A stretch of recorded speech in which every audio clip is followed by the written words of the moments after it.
last hurrah? Can you win again?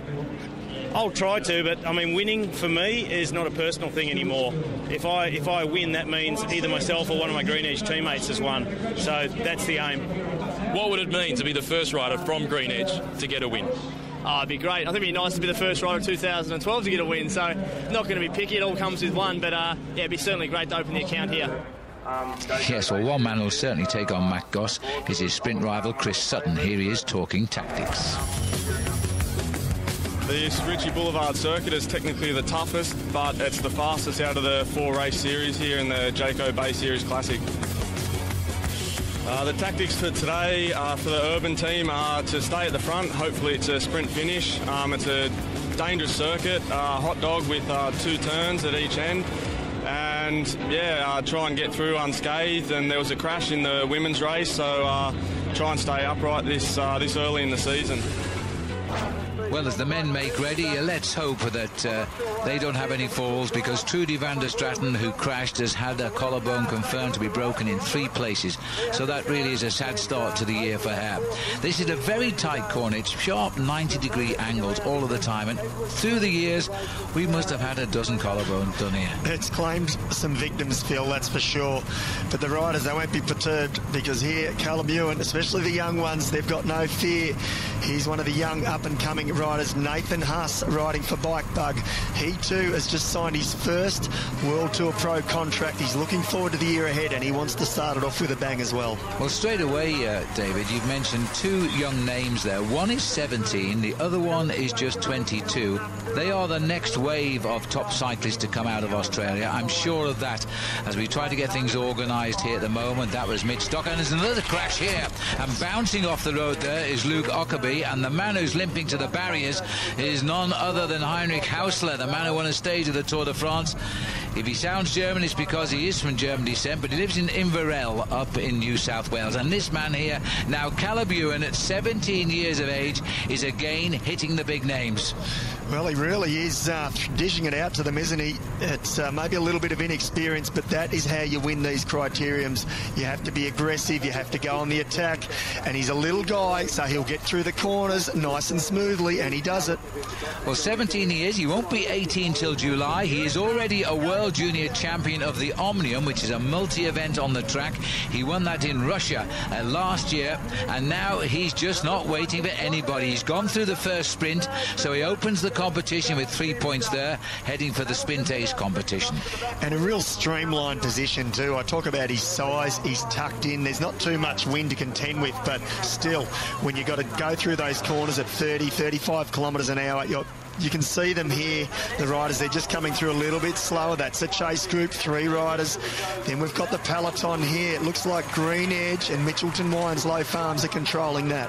Well, this is the rude awakening, and of course all the pressure is on Green Edge. They're the big team who will go to the Tour de France this year. Everybody expects them to win, and everybody is watching them. It went wrong for them in the women's race. Now it's up to the men to see if they can make amends. They don't like this opening event simply because they know it's going to hurt them every time. It is such a fast race here. It certainly is, and I saw Wes Sulzberger there. He's still on the front driving, trying to get this break clear. Baden Cook is hunting as well. He's joined them up the back. Bernie Sulzberger, the brother of Wes, but riding for a different team. He's riding for Urban Hotels. He's in the mix as well, and both of those, I think, was 2nd and 3rd this time last year in this same race. And this time it's Bernie Sulzberger who takes out the 2nd sprint. I've never seen these guys looking quite so fit, the 2 Tasmanian brothers, as they continue to put the pressure on here. Now, when you see Scott on the bike, you know it's Green Edge, and the pressure is on once again. Where's Sulzberger doing all of the driving? This break is going clear. It's a dangerous move. You can see a reaction from behind, and it looked like it could have been Patrick Lane there, the young rider, trying to go across. It is. He's riding from Mitchelton Wines as well. And then look at the remnants now. That's a chase group, in fact, that's trying to go across the peloton. They're in trouble of being eliminated, Phil. And that's the chief referee there, warning the riders if they don't pick the pace up, they will be stopped on the course, because the leaders are in danger of catching up with the main field. And there's some big names in that group, including last year's champion Matthew Goss, and also Robin McEwen, 6 times a winner of this series. As the racing continues here now, it's Baden Cook who takes out the 3rd and final spot. sprint of the hour of racing. Well, Phil, I don't think he's too interested in the third sprint. I think he's interested in trying to break clear. He's gone on the attack. He wants to go clear. He's not as quick as what he used to be when he won the green jersey at the Tour de France back in 2003. No, but he is looking pretty sharp. Now they're eliminating here. Robbie McCune has indicated he'll just ride and get off the course. So the 6-time winner has been stopped. In this group is also Matty Goss. So they are out, and it's eyes down now to the breakaways. The men who set this race on fire are now going to have the chance to decide the order over the line. Nathan Haas on the attack. Baden Cook covering him. He knows he has to mark him, and he does through the corner. But look at them. There's a couple of lengths between all of them. Dean Windsor now also trying hard. He's done well on this course before. 3 going clear, but there's still that remnants, I guess, what you call of the chase group. It's a fairly large group. There's about 10 or 12 riders still in the mix, so it's still anybody's race. This is absolutely. They've come up now to the leaders. We've got a group of some 15 riders. Nathan Haas, the newcomer, had a wonderful ride in the Jayco Sun Tour last year, and he won the Japan Cup, and he's got himself that place on a Pro Tour team. And this is a late attack from Pat Lane here. Now another youngster on the block, 20 years of age, and again he may not be as heavily marked as some names. Well, he came across in that second group, Phil. He's riding for Mitchelton Wines Low Farms. He's just snuck in there. Now he's gone on the attack. He's one of those riders. He's always been there or thereabouts. Maybe this is his night, and you can see they're trying to chase, but Baden Cook, his teammate, sitting in second wheel, just trying to ease things back up. He's happy to let him go. Yeah, it was a green edge's Wesley Salzberger there, trying to encourage the riders to pick up the tempo here, but this man has opened up a little gap here. The organisation is not quite there. They're right on him, but he's got a nice little gap here, but it'll be a big call to expect him to stay away. But hey, look at the gap. He's opened it up, and I noticed he was going through the corners a little bit quicker. He's a younger rider. Callum Ewan, though, look at this little pocket rocket. He's going out after him. He's caused a lot of the havoc early on. He's not scared either.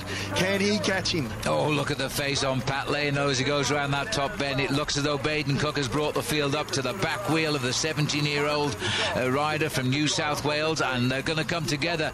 They're going to gang up now as they're running out of time to catch this man, and this man is certainly not running out of steam just yet. Final lap, you can see the grimace on the face, but it's all for nothing, because here you can see Degani Bakery Cafe. They are leading out their man Greg Henderson. He's in second wheel, but he's got Alan Davis there for company. Well, I'll tell you, Zach Dempster did a lot of chasing down here for Degani Bakery and Dean Windsor, and they've now put the man into the bend here who's coming out of it, former world points champion on the track, and this now is Greg Henderson. They're coming at him. Davis, the bronze medalist in the Geelong world titles 2 years ago, and slapping his wheel on the floor was Chris Sutton, but no doubt about who got that in a very close sprint. But what a long way he chose to sprint out. Henderson has got the victory, and right in front of his family too, because after all, he does live in Melbourne these days. Well, he may live in Melbourne, but he's a Kiwi. He's stolen the show from the Australians, and look at the finish. It was Sutton, in fact, who got second. First box ticked for the season, first race of the season, and first win, so I mean, I'm pretty happy with that. But the result by Greg Henderson gives him the 12 points ahead of Chris Sutton, who gets 10, Alan Davis third, Bernie Salzberger fourth, and Steele von Hoff in fifth place. He won the support series last year, so his step up is starting well.